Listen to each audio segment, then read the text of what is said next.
Bună ziua și bine v-am găsit la Sezon Agricol. Am vorbit deja despre mulcirea solului cu ajutorul ierbii cosite. Am vorbit despre beneficiile acestei lucrări, am vorbit despre macro și microelementele pe care le conține această iarbă cosită, dar ce rămâne acestei ierbi? Dacă noi vom transporta această iarbă cosită și vom îngrășa solul în grădină, ce îi rămâne acestui gazon? Din ce se va hrăni? Cum se va îngrășa solul în acest gazon? Deci despre asta vom vorbi chiar acum. De această dată, iarba cosită nu am folosit-o în calitate de mulci, ci am adunat-o și am depozitat-o într-un așa sac de nylon, sac negru, este foarte important să fie negru. Am păstrat aici iarbă timp de 2 zile la soare. Și deci vedeți ce s-a întâmplat cu această iarbă. Temperatura aici este foarte mare, deci aici s-a început procesul de descompunere fierbinte. Dacă să ne uităm mai atent, vedem că toată iarba parcă este fiartă. Dacă o strângem boț, așa și va rămâne.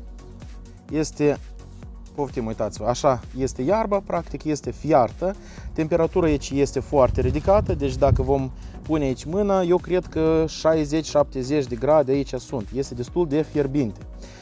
În această iarbă, în urma procesului de descompunere fierbinte, au fost eliberate macro și microelemente, azotul, fosforul, calciul, fierul, deci toate de care are nevoie această iarbă și toate pe care le-a adunat în timp de dezvoltare, toate aceste micro și macroelemente au fost eliberate și deci noi le putem obține și nu vom pierde practic nimic. Pentru a face acest ceai sănătos pentru iarbă sau să zicem măcerat de iarbă, noi vom avea nevoie de apă, acea iarbă care deja s-a descompus, care a trecut prin proces de descompunere fierbinte.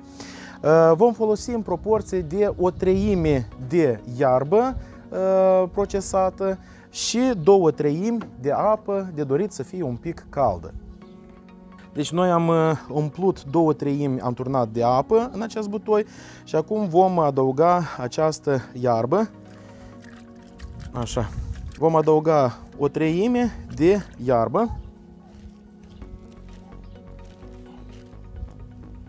Și apropo, mirosul este foarte specific, nu este ceva grețos, nu este ceva urât, este foarte specific. Nu știu cu ce aș putea compara, dar nu este respingător mirosul.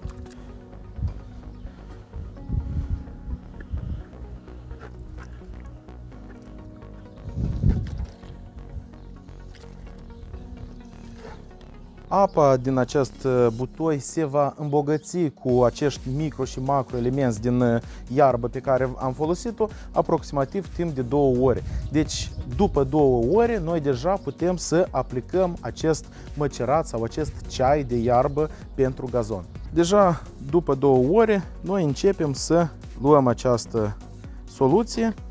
Deci vedem cum s-a schimbat la culoare, a devenit așa un verde foarte întunecat. Și vom turna deocamdată într-o găleată, fiindcă vom administra această soluție cu ajutorul unui buruc și ca să nu se înfunde găurile, acele mici găuri, trebuie să strecurăm această soluție.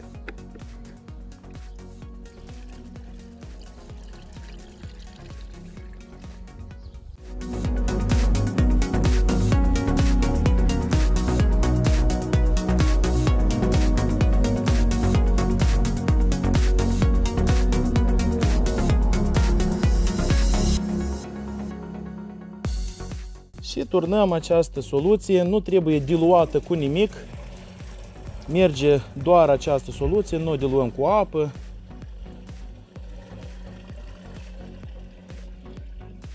Și ne pornim să administrăm această soluție.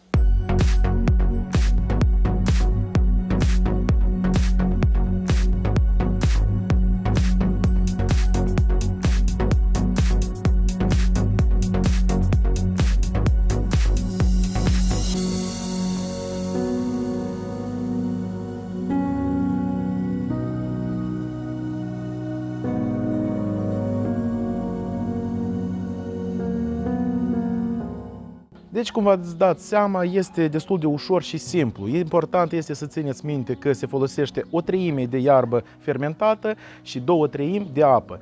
Este nevoie să așteptăm 2 ore până această apă se va îmbogăți cu nutrienții pe care îi eliberă această iarbă și deci se stropește, se udă gazonul, se folosește toată iarba care a fost cosită. Spre exemplu, 10 metri pătrați de gazon, iarba de pe aceste 10 metri pătrați cosită se diluează cu apă și se udă iarăși înapoi aceste 10 metri pătrați. Și respectiv se primește că toți nutrienții care au avut în această iarbă, noi îi reîntoarcem.